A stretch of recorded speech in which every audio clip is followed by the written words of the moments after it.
Hi guys, welcome to Richard Kabili YouTube channel. In today's video, I will teach you how to enhance pointer precision on Samsung Galaxy A02. And okay guys, but before we start, kindly subscribe to my YouTube channel by pressing the subscribe button and the bell to notify you if I have new videos. Okay guys, let's start. So okay guys, you all have to do is go to setting in your Samsung Galaxy A02.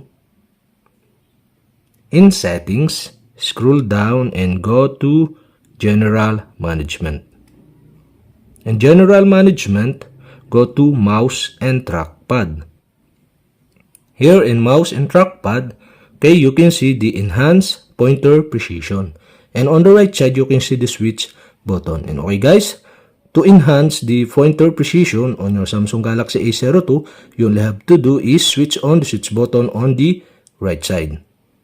And okay guys, if this turn on, make your mouse cursor move faster or slower depending on how fast you move your mouse.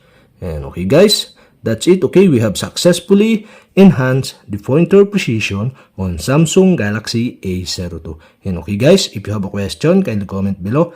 And don't forget to hit the subscribe button and the bell to notify you if I have new videos. Okay guys, thank you for watching.